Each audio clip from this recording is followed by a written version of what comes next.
হযরতে লুকমান হাকিম তার সন্তানকে নসিহত করে বলেন, ইয়া বুনাইয়া আলাইকা বিমুজালাসাতিল উলামা।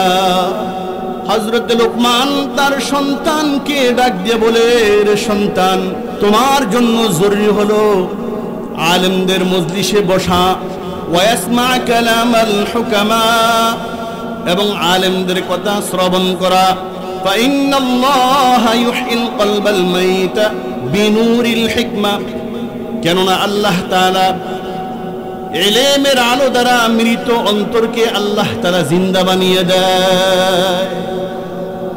এই জন্য ইলমে দ্বীনের মজলিসে বসা আমাদের জন্য জরুরি। পৃথিবীর শুরু থেকে আমাদের নবী মুহাম্মদুর রাসূলুল্লাহ সাল্লাল্লাহু আলাইহি ওয়াসাল্লাম পর্যন্ত বহু নবী আলাইহিস সালাতু ওয়াস সালাম আল্লাহ তাআলা নবী রাসূল পাঠিয়েছেন। কেন? মৌলিক কিছু তাদের দায়িত্ব আছে। এর মধ্যে একটা দায়িত্ব হলো উম্মতকে দ্বীন শিক্ষা দেওয়া। কি শিক্ষা দেওয়া? বলেন কি শিক্ষা দেওয়া? উম্মতকে দ্বীন শিখার মিশন নিয়েই নবী আলাইহিস সালাতু ওয়াস সালামগণ দুনিয়ায় এসেছেন। দ্বীন আল্লাহ তাআলার কাছে অত্যন্ত দামি। দ্বীনের জন্য নবী আলাইহিস সালাতু ওয়াস সালামগণ মার খেয়েছে। দুনিয়ার কোনো ক্ষমতার জন্য না, দুনিয়ার সম্পদের জন্য না, দুনিয়ার কোনো অর্থ সম্পদের জন্য না। নবী আলাইহিস সালাতু ওয়াস সালামগণ প্রত্যেকটা নবী নির্যাতিত হয়েছে কেন? শুধু এই দ্বীনের কাজ করতে গিয়ে। ঠিক কিনা? আল্লাহ তাআলা যুগে যুগে নবী রাসূল পাঠিয়েছেন দ্বীন শিক্ষা দেওয়ার জন্য। আবার আল্লাহ তাআলা ফেরেশতা নাজিল করে দ্বীন শিখাইছে। ফেরেশতার মাধ্যমে আল্লাহ তাআলা দ্বীন শিখাইছে। বুখারী মুসলিম সহ বিভিন্ন হাদিসের কিতাবের মধ্যে হাদিসটি বর্ণিত হয়েছে। عن عمر بن الخطاب رضي الله تعالى عنه قال بينما نحن عند رسول الله صلى الله عليه وسلم ذات يوم حضرت عمر رضي الله تعالى عنه বলেন, একদিন আমরা আল্লাহ রাসূল সাল্লাল্লাহু আলাইহি ওয়াসাল্লামের সাথে ছিলাম। ইয তালা আলাইনা রাজুলুন শাদীদু বায়াদিস সিয়াব, এমন সময় আমাদের নিকট একজন ব্যক্তি আগমন করলেন যার পোশাক ছিল দবদবে সাদা। যার পোশাক ছিল দবদবে সাদা। শাদীদু সাওয়াদিশ শার, যার চুলগুলো ছিল কুচকুচে কালো। লা ইউরা আলাইহি আসারুস সাফার, এবং তার মধ্যে ভ্রমণের কোনো চিহ্ন নাই, সফর করে আসছে এমন কোনো আলামত তার মধ্যে নাই। ওয়ালা ইয়ারিফুহু মিন্না আহাদুন হাত্তা জালাসা ইলা নবী সাল্লাল্লাহু আলাইহি ওয়াসাল্লাম। হযরত ওমর বলেন, ওয়ালা ইয়ারিফুহু মিন্না আহাদুন, আমাদের মধ্যে কেউ তাকে চিনেও না। সফর করে দূর থেকে যদি আসতো তাহলে তার মধ্যে একটা সফরের চিহ্ন থাকতো, ক্লান্তি ভাব থাকতো, জামা কাপড় ময়লা থাকতো, এত পরিষ্কার পরিচ্ছন্ন জামা কাপড় থাকতো না। ওয়ালা ইয়ারিফু মিন্না আহাদুন, এবং আমাদের মধ্যে কেউ তাকে চিনে না। তার মানে আমাদের এলাকার না। আমাদের এলাকার যদি হতো তাহলে কেউ না কেউ তাকে চিনতো আমাদের মধ্যে। ঠিক কিনা? হাত্তা জালাসা ইলান নবী সাল্লাল্লাহু আলাইহি ওয়াসাল্লাম আসনাদা রুকুবাতাইহি ইলা রুকুবাতাইহি। হযরত ওমর বলেন, ওই আগন্তুক এসে আল্লাহর নবীর দুই হাঁটুর সঙ্গে তার দুই হাঁটু মিলায়া বসছে। কেমনে বসছে?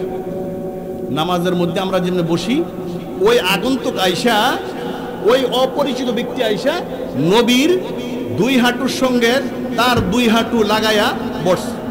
ফাসনাদা রুকুবাতাইহি ইলা রুকুবাতাইহি, তার দুই হাঁটু নবীজির দুই হাঁটুর সঙ্গে লাগায়া বসছে। ওয়া ওয়াদা কাফাইহি আলা ফাখিদাইহি, এবং কি তার দুই হাত আল্লাহর রাসূলের দুই উরুর উপরে রাখলেন। সুবহানাল্লাহ। আর এমনি সাধারণ মানুষ তো সাহাবায়ে কেরাম তো নবীজির সামনে বসতেই তারা ভয় পায়। আর এই ব্যক্তি আয়েশা, এই অপরিচিত ব্যক্তি আয়েশা কি করছে? নবীর দুই হাঁটুর সঙ্গে হাঁটু লাগায়া বসছে। বৈশা আবার কি করছে? তার দুই হাত ওয়াদা কাফাইহি আলা ফাখিদাইহি, তার দুই হাত নবীর দুই উরুর উপরে রাখছে।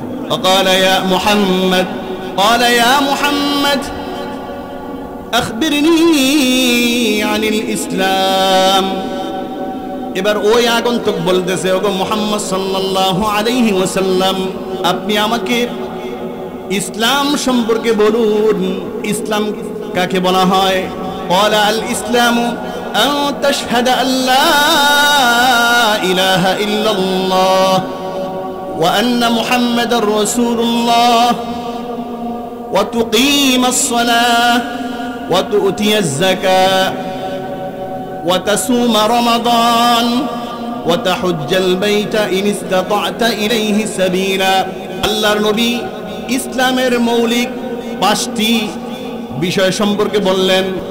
ইসলাম হলো আন তাশহাদা আল্লা ইলাহা ইল্লাল্লাহ, তুমি সাক্ষ্য দিবে যে আল্লাহ ছাড়া আর কোনো মাবুদ নাই। ওয়া আন্না মুহাম্মাদার রাসূলুল্লাহ, এবং মুহাম্মদ সাল্লাল্লাহু আলাইহি ওয়াসাল্লাম হচ্ছে তার রাসূল। ওয়া তুকিমাস সালাহ, আর 5 ওয়াক্ত নামাজ আদায় করবে, নামাজ কায়েম করবে। ওয়া তুতিয়াজ যাকাত, এবং যাকাত আদায় করবে।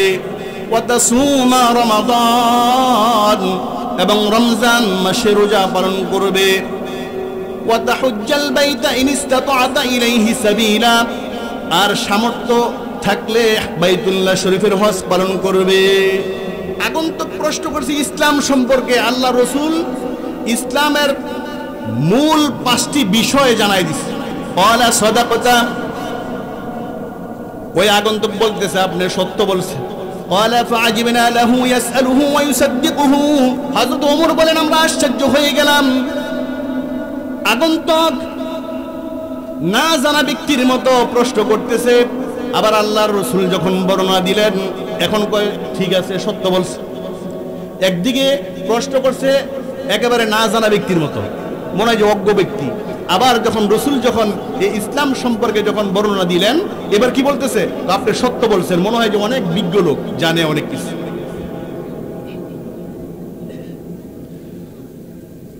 ক্বালা ফাআখবিরনি আনিল ঈমান, ওই আগন্তুক এবার বলতেছে ওগো মুহাম্মদ সাল্লাল্লাহু আলাইহি ওয়াসাল্লাম, আপনি আমাকে ঈমান সম্পর্কে বলুন, ঈমান কাকে বলে? ক্বালা আল ঈমানু আন তুমিনা বিল্লাহি ওয়া মালাইকাতিহি ওয়া কুতুবিহি ওয়া রুসুলিহি ওয়াল ইয়াউমিল আখির ওয়া তুমিনা বিল কদরি খাইরিহি ওয়া শাররিহি। আল্লাহ তাআলা আল্লাহর রাসূল ঈমানের মৌলিক 5টি বিষয় বলে দিলেন। ঈমানের মৌলিক 5টি বিষয় বললেন। ঈমান হচ্ছে তুমি আল্লাহ তাআলার উপর ঈমান আনবে, আল্লাহকে বিশ্বাস করবে। ওয়া মালাইকাতিহি, এবং তার ফেরেশতাকুলকে বিশ্বাস করবে। ওয়া কুতুবিহি, যত আসমানি কিতাব আছে সমস্ত আসমানি কিতাবকে তুমি বিশ্বাস করবে। ওয়া রুসুলিহি, যত নবী রাসূল আল্লাহ তাআলা প্রেরণ করছে সমস্ত নবী রাসূলকে তুমি বিশ্বাস করবে। ওয়াল ইয়াউমিল আখির, এবং পরকালকে তুমি বিশ্বাস করবে।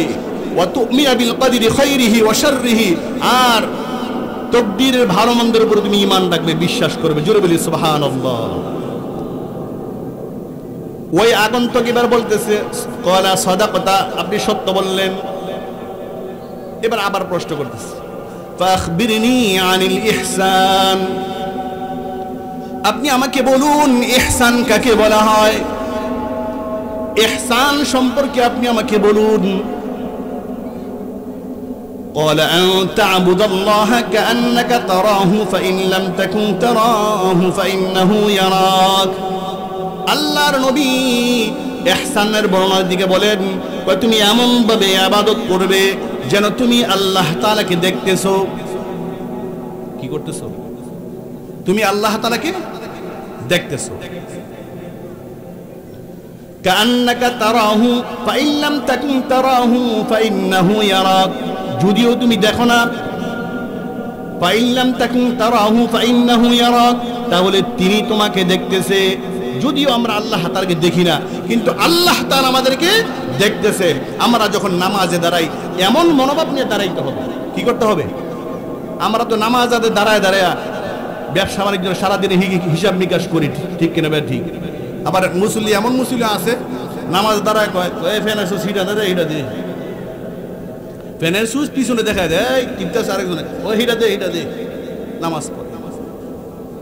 ইবাদত এমন ভাবে করা যেন আল্লাহ তাআলাকে তুমি দেখতেছো, এমন ভাবে ইবাদত করবে যদিও তুমি দেখো না, কিন্তু তিনি তোমাকে দেখে। কি আল্লাহ দেখে কি দেখে না? قال فاخبرني عن الساعة। ওই আগন্তুক ব্যক্তি এবার 4 নম্বরে প্রশ্ন করতেছে, আপনি আমাকে কিয়ামত সম্পর্কে বলুন। তার মানে কিয়ামত কখন হবে, কিয়ামত সম্পর্কে আমাকে বলুন। قال ما المسؤول عنها بأعلم من السائل। আল্লাহ নবী জবাব দিলেন, এ সম্পর্কে জিজ্ঞাসিত ব্যক্তি জিজ্ঞাসাকারী সেই তো অধিক কিছু জানে না। তার মানে তুমি প্রশ্ন করছো, তুমি যেমন জানো না আমিও জানি না। কিয়ামত কখন হবে এটা তুমি যেমন জানো না আমিও জানি না। জোরে কন্যা সুবহানাল্লাহ। কিয়ামত কখন হবে এটা জানে কি? এই প্রশ্নটা মক্কার মুশরিকরাও পয়গম্বরকে করছিলেন। মক্কার মুশরিকরাও আল্লাহর রাসূলকে কিয়ামত কখন হবে এই কথাটা জিজ্ঞাসা করছিলেন। আল্লাহ তাআলা সূরাতুল আহজাব আয়াত নাম্বার 63 তে জবাব দিয়ে দিয়েছেন, ইয়াসআলুকান নাসু আনিস সাআহ। আল্লাহ তাআলা তার হাবিবকে ডেকে বলেন, ওগো আমার হাবিব, লোকেরা আপনাকে কিয়ামত সম্পর্কে প্রশ্ন করে, কুল ইন্নামা ইলমুহা ইনদাল্লাহ। আপনি বলুন কিয়ামতের জ্ঞান একমাত্র আল্লাহর কাছে আছে। কার কাছে আছে? কারণ গায়েবের মালিক কে? গায়েবের মালিক হলো আল্লাহ। দুনিয়ার কোন মানুষকে এই গায়েবের ক্ষমতা দান করে নাই। আমাদের দেশে কিছু ভাই আছে, তারা বলে যে আল্লাহর নবী গায়েব জানে। আল্লাহর নবীও গায়েব জানে না, আল্লাহ রাসূল নিজে নিজে কোনো গায়েব জানে না। গায়েবের ইলম আল্লাহ তাআলা যেটুকু জানাইছেন এটুকুই জানে। গায়েবের ক্ষমতা, গায়েবের ইলমে গায়েবের ক্ষমতা কেউ রাখে না। এই ইলমে গায়েবের ক্ষমতা একমাত্র স্রষ্টার কাছে রাখছে, কোনো সৃষ্টিকে দান করে নাই। সূরাতুল আনআম আয়াত নাম্বার 59 আল্লাহ তাআলা বলে, ওয়া ইনদাহু মাফাতিহুল গায়বি লা ইয়ালামুহা ইল্লা হু। আর গায়েবের চাবিকাঠি একমাত্র আল্লাহর কাছে, তিনি ছাড়া এ সম্পর্কে আর কেউ জানে না। তিনি ছাড়া আর কেউ জানে না। গায়েবের চাবিকাঠি কার কাছে? বুখারী শরীফের 4697 নম্বর হাদিসের বর্ণনা। عن ابن عمر رضي الله تعالى عنهما أن رسول الله صلى الله عليه وسلم قال مفاتح الغيب 5 لا يعلمها إلا الله। আল্লাহ তাআলা বলেন গায়েবের চাবিকাঠি তার কাছে কাউকে দান করে নাই। আল্লাহর রাসূল বুখারী শরীফের হাদিসের বর্ণনা বলতেছে, মাফাতিহুল গায়বি 5 লা ইয়ালামুহা ইল্লাল্লাহ। আল্লাহর নবী বলেন ইলমে গায়েবের চাবিকাঠি হলো 5টি। কয়টি? জোরে কন্যা করে। ইলমে গায়েবের চাবিকাঠি হলো 5টি। লা ইয়ালামুহা ইল্লাল্লাহ। এই 5টি ইলম কেউ জানে না একমাত্র আল্লাহ ছাড়া। এই 5টি ইলম স্রষ্টার কাছে রেখে দিয়েছেন, কোন সৃষ্টিকে দান করে নাই। এই 5টি ইলম সম্পর্কে আল্লাহ তাআলা সূরাতুল লুকমানের 34 নম্বর আয়াতে কারিমার মধ্যে বলেন, ইন্নাল্লাহা ইনদাহু ইলমুস সাআহ ওয়া ইউনাজ্জিলুল গায়স ওয়া ইয়ালামু মা ফিল আরহাম ওয়া মা তাদরি নাফসুম মাযা তাকসিবু গাদা وما تدري نفس بأي أرض تموت। আল্লাহ তাআলা বলেন ইন্নাল্লাহা ইনদাহু ইলমুস সাআ, নিশ্চয়ই কিয়ামতের জ্ঞান একমাত্র আল্লাহর কাছে আছে। ওয়ায়ুনাজ্জিরুল গায়স, বৃষ্টি তিনিই দান করে। বৃষ্টিকে দান করে। কখন কোথায় বৃষ্টি হবে জানে কে? জোরে কন্যা মুসলমান, জোরে বলেন, কখন কোথায় বৃষ্টি হবে এটা জানে কে? আপনারা বলবেন হুজুর আবহাওয়া অফিস থেকে তো তারা বলে দেয় বৃষ্টি হবে। না না না, তারা গবেষণা করে দেখে তারা বলে সম্ভাবনা আছে, অনেক সময় এ হবে হবে গেছে গা, দিক দিয়ে গেছে গা, ঠিক কিনা? আর আল্লাহ তাআলা জানে কখন কোথায় বৃষ্টি হবে, কারণ বৃষ্টি নাজিল করে কে? ওয়ায়ুনাজ্জিলুল গায়স, বৃষ্টি কে দান করে? আল্লাহ তাআলা দান করে বৃষ্টি। ওয়ায়ালামু মা ফিল আরহাম, আর আল্লাহ তাআলা জানে জরায়ুতে কি আছে। তার মানে নারী পুরুষ যখন মিলিত হয়, একটা পুরুষ যখন মিলিত হয়, পুরুষের নুতফা যখন নারীর জরায়ুতে যায়, ওই নুতফা থেকে কি সন্তান হবে, ছেলে হবে নাকি মেয়ে হবে, সুস্থ হবে নাকি অসুস্থ হবে, এটা দুনিয়ার কোন মানুষ জানে না। জানে কে? মুসলমান জানে কে? এটা জানে শুধু একমাত্র আল্লাহ। দুনিয়ার কোন মানুষকে এই ক্ষমতা দেয় নাই। এখন আপনারা বলবেন হুজুর হসপিটাল গেলে আলট্রাসোনোগ্রাফ করলেই তো বোঝা যায় কি আছে, বোঝা যায়, যায় কি যায় না? আরে মিয়া, কখন বোঝা যায়?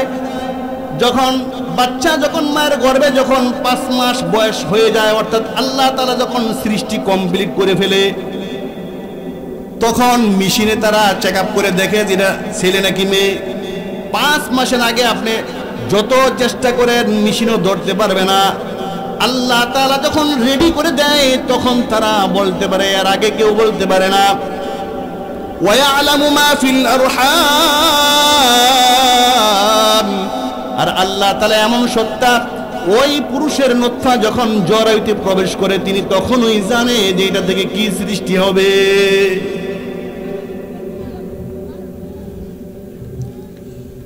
ওয়ামা তাদরি নাফসুম মাযা তাকসিবু গাদা।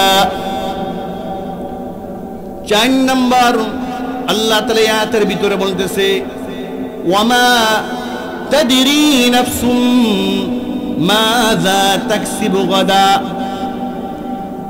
কেউ জানে না সে আগামীকাল কি অর্জন করবে। আপনি বলতে পারবেন যে আগামীকাল কি কি ঘটবে? বলতে পারবেন? হ্যাঁ, আপনারা বলতে পারবেন। এই সিরিয়াল আমরা বলতে পারবেন? এটা জানে কি? ইলমের চাবিকাঠি, এই 5টি ইলমের চাবিকাঠি আল্লাহ তাআলার কাছে রেখে দিয়েছে। ওয়ামা তাদরি নাফসুম মাযা তাকসিবু গাদা, কেউ জানে না আগামীকাল সে কি অর্জন করবে, কি ঘটনা ঘটবে, এটা কেউ জানে না। 5 নম্বর হলো ওয়ামা তাদরি নাফসুম বিআইয়ি আরদিন তামুত,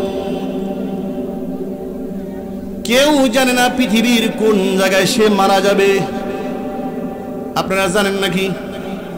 পৃথিবীর কোনো মানুষ জানে না কোনখানে মারা যাবে। এটা জানে কে? মুসলমানের আওয়াজে বলেন, জানে কে? একমাত্র আল্লাহ তাআলা জানে। এই জন্য বলতেছিলাম, আগন্তুক প্রশ্ন করছে ক্বালা ফাখবিরনি আনিস সাআ, ওগো মুহাম্মদ সাল্লাল্লাহু আলাইহি ওয়াসাল্লাম আপনি আমাকে কিয়ামত সম্পর্কে বলুন। আল্লাহ রাসূল জবাব দিলেন ক্বালা মাল মাসউলু আনহা বিআলামা মিনাস সাইল, এ সম্পর্কে জিজ্ঞাসিত ব্যক্তি জিজ্ঞাসাকারীর চাইতে অধিক কিছু জানে না। তার মানে তুমি যেমন জানো না কিয়ামত সম্পর্কে। ক্বালা আন আমারাতিহা, ক্বালা ফাখবিরনি আন আমারাতিহা। এবার আগন্তুক আবার প্রশ্ন করলেন, তাহলে কিয়ামতের নিদর্শন বলেন, কিয়ামতের আলামত বলেন।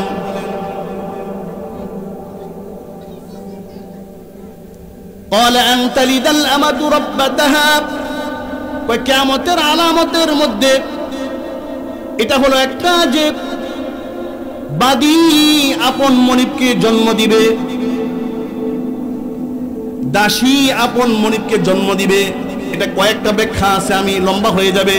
একটা ব্যাখ্যা হলো এমন সময় আসবে, এমন যুগ আসবে, যেই যুগের সন্তানরা মায়ের সঙ্গে এমন আচরণ করবে, মনিব যেমন দাসীর সঙ্গে চাকরানির সঙ্গে যেরকম ব্যবহার করে, সন্তানগুলা মায়ের সঙ্গে এমন ব্যবহার করবে। চলো কিয়ামতের আলামত। 2 নম্বর বললেন ওয়ান তারাল হুফাতাল উরাতাল আলাতা রিআ আশ-শাই ইয়াতাদাউরুনা ফিল বুনিয়ান। তুমি আরো দেখবে কিয়ামতের আলামত, তুমি আরো দেখবে এক সময়ের খালি পা খালি শরীর, অর্থাৎ পায়ে জুতা পরার মতন যোগ্যতা ছিল না, জুতা কেনার পয়সা ছিল না, গায়ে জামা দেওয়ার মতন তাদের এরকম সামর্থ্য ছিল না, এমন বকরির রাখালরা এক সময় বড় বড় অট্টালিকা নির্মাণে তারা গর্ব করবে, প্রতিযোগিতা করবে। এখন হইতেছে না? এক সময় খাইতে ওখানে এমন বড় বড় বিল্ডিং বানাইতেছে, হইতেছে কি হইতেছে না? কিসের আলামত? এটা কিয়ামতের আলামত। কিসের আলামত? কিয়ামতের আলামত। قال ثم انطلق فلبثت مليا। হযরত ওমর বলেন, অতঃপর ওই আগন্তুক প্রশ্নগুলো করে আগন্তুক চলে গেলেন। আল্লাহর নবী আমাকে ডেকে বললেন, قال لي يا عمر أتدري من السائل। হযরত ওমর বলতেছে, অতঃপর ওই আগন্তুক প্রশ্ন করে আল্লাহ রাসূলের দরবার থেকে চলে গেছে। قال لي يا عمر أتدري من السائل। আল্লাহ রাসূল ডাক দিয়ে বলে, হে ওমর, তুমি কি জানো এই প্রশ্নকারী ব্যক্তিকে? বলতে আল্লাহ ওয়া রাসূলুহু আলাম। হযরত ওমর বলেন, আল্লাহ এবং তার রাসূল ভালো জানেন। قال فإنه جبريل عليه السلام। قال فإنه جبريل أتاكم يعلمكم دينكم। আল্লাহর নবী বলেন, হে ওমর, এই প্রশ্নকারী হলো হযরত জিবরাইল, মানব বেশে আসছে তোমাদেরকে দ্বীন শিক্ষা দেওয়ার জন্য। এই যে এতক্ষণ প্রশ্ন করছে, কে প্রশ্ন করছে? কথা বলেন, কথা বলেন। হযরত জিবরাইল আলাইহিস সালাতু ওয়াস সালাম আসছে। কেন আসছে?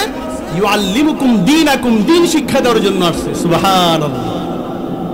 তার মানে আল্লাহর কাছে বহুত বড় দামি হলে দ্বীন, এই দ্বীনি ইলম শিক্ষা করা আমাদের দরকার আছে নাকি নাই? বলেন বলেন। দ্বীনি ইলম শিক্ষা করা কি সরকারি কাজ নাকি দরকারি কাজ?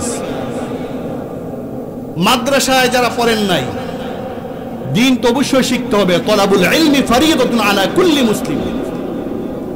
আপনি দ্বীনি জ্ঞান না শিখলে আপনি কিভাবে আমল করবেন? এই জন্য দ্বীনের উপরে চলা যায়, এই পরিমাণ দ্বীনি জ্ঞান অর্জন করা ফরজ। এই জন্য আমাদের কি করে দ্বীন শিখতে হবে। যারা মাদ্রাসায় পড়ছে তারা তো দ্বীন কম বেশি পাইছে, কিন্তু যারা মাদ্রাসায় পড়ে নাই, আম লোক, তারা দ্বীন শিখবে কোথায়? 1 নাম্বার, যারা আম লোক তারা উলামায়ে কেরামদের হক্কানি উলামায়ে কেরামদের সুহবত থেকে দ্বীন শিখবে। কি করবে? হক্কানি উলামায়ে কেরামের সঙ্গে থেকে কি করবে? দ্বীন শিখবে। 2 নাম্বার, তাবলীগ, দাওয়াত ও তাবলীগের মধ্যে সময় লাগায় দ্বীন শিখবেন। 3 নাম্বার, এলাকার মধ্যে যখন এরকম ওয়াজ মাহফিল হয় তখন একটু সময় দিয়েন। কি দিয়েন? একটু সময় দিয়েন। কারণ এখানে বড় বড় বুজুর্গ উলামায়ে কেরামগণ আসেন, তাদের জবান থেকে নুরানি নুরানি কথা বের হয়। তারা দ্বীনি আলোচনা করে, দ্বীনি আলোচনা যখন আপনি শুনবেন, আপনি বেশি না শিখেন, অল্প জ্ঞান হলো আপনার ভিতরে ঢুকবে। ঠিক কিনা বে ঠিক? তাহলে ওয়াজ মাহফিলগুলো যে আয়োজন করে, এটা দরকার আছে নাকি নাই? কেন আয়োজন করে? আপনারা দ্বীনি কিছু আলোচনা শুনবেন, কিছু দ্বীন এখান থেকে শিখবেন, এই উদ্দেশ্যে কি করে এই ওয়াজ মাহফিল আয়োজন করে। এই জন্য আমরা তো সারা বছর দোকান পাড়ে রাস্তাঘাটে বসে আড্ডা দেই। আমরা এখানে সেখানে বসে কি করি? আড্ডা দেই। আমরা আড্ডা দেই, সময় দেই না। ভালো জায়গায় ভালো কাজে আমরা সময় দেই না, আলেমদের সঙ্গে সময় দেই না। দাওয়াত তাবলীগের কথা বললে সময় হয় না। কয় হুজুর এই ঝামেলা, কৃষিকাজ করি, দোকানদারি, বিভিন্ন এত ব্যস্ততা সে দেখায়। আমি বলি, ভাই, আজকে যদি আপনার আজরাইল এসে আপনাকে নিয়ে যায়, এই ব্যস্ততা থাকবে তো? এই দোকানদারি বন্ধ হয়ে দেব? এই কৃষিকাজ, এই জমিনগুলি খিল হয়ে থাকবো নাকি এটি চলবে? সব চলবে। কিন্তু এটা হলো আমাদের ধোঁকা, শয়তানের ধোঁকা। বলে আমি না থাকলে চলবে না। আজকে মরে দেখেন আপনার সংসার ঠিকই চলবে। এই জন্য আমরা এখানে সেখানে যারা এখনো ঘোরাফেরা করতেছেন সবাই মাহফিলে চলে আসেন। হযরতরা চলে আসছে, কিছুক্ষণের মধ্যেই স্টেজে আসবেন। ভালো জায়গার মধ্যে বসলে ভালো কিছু পাওয়া যায়, ঠিক কিনা? হাদিসের মধ্যে বলছে, আল্লাহ রসুল বলেন যে আতরের দোকানের সামনে দিয়ে গেলে আতর না কিনলেও কিছু জ্ঞান পাওয়া যায়। কি পাওয়া যায়? জোরে কোন কি পাওয়া যায়? জ্ঞান পাওয়া যায়। কিসের দোকানের সামনে দিয়ে গেলে? আতরের দোকানের সামনে দিয়ে গেলে আতর না কিনলেও জ্ঞানটা ফ্রি পাওয়া যায়। আর কামারের দোকানের সামনে দিয়ে গেলে সে কিছু না কিনলেও কিন্তু কামারের ধোঁয়া হলে তার নাকের ভিতরে লাগে, ঠিক কিনা বেঠিক? তাইলে আপনি এখন চিন্তা করে দেখেন কোথায় সময় দিবেন। ভালো জায়গায় দিবেন নাকি খারাপ জায়গায় দিবেন? ভালো মানুষের সঙ্গে দিবেন নাকি খারাপ মানুষের সঙ্গে আপনার সঙ্গ দিবেন? হযরত আব্দুল্লাহ ইবনে আব্বাস রাদিয়াল্লাহু তাআলা আনহু বলেন, আর ইবনে আব্বাস রাদিয়াল্লাহু তাআলা আনহুমা আইয়ু জালাসা ইলা খায়র। আল্লাহ রাসূলকে প্রশ্ন করছে, ওগো আল্লাহ রাসূল, আমরা মজলিসী বন্ধুদের মধ্যে কারা উত্তম? আমাদের মজলিসী বন্ধুদের মধ্যে কারা উত্তম? আল্লাহ রাসূল বললেন, কয় তিনটা গুণ যেখানে পাইবা সেখানে বন্ধুত্ব সম্পর্ক করবা। কয়টা গুণ? এই হাদিসটা বলে বিশ্বাস করে দিচ্ছি, তিনটা গুণ যেখানে পাবা সেখানে বন্ধুত্বের সম্পর্ক করবা, জেনতেন জায়গা সম্পর্ক করো না। কি কি? এক নাম্বার হচ্ছে মান যাক্কারাকুম বিল্লাহি রুয়াতাহু, যাকে দেখলে আল্লাহর কথা স্মরণ হয়। ওয়াজাদা ফি ইলমিকুম মানতিকাহু, যার কথায় ইলম বাড়ে, যার কথায় জ্ঞান বাড়ে। ওয়াযাক্কারাকুম বিল আখিরাতি আমালুহু, যার আমল দেখলে আখিরাতের কথা স্মরণ হয়, পরকালের কথা স্মরণ হয়। এমন জায়গার মধ্যে সম্পর্ক করবা। আল্লাহ তাআলা আমাদেরকে এমন ভালো জায়গার সঙ্গে ভালো মানুষের সঙ্গে উঠা বসা করার তৌফিক দান করুন। আমিন।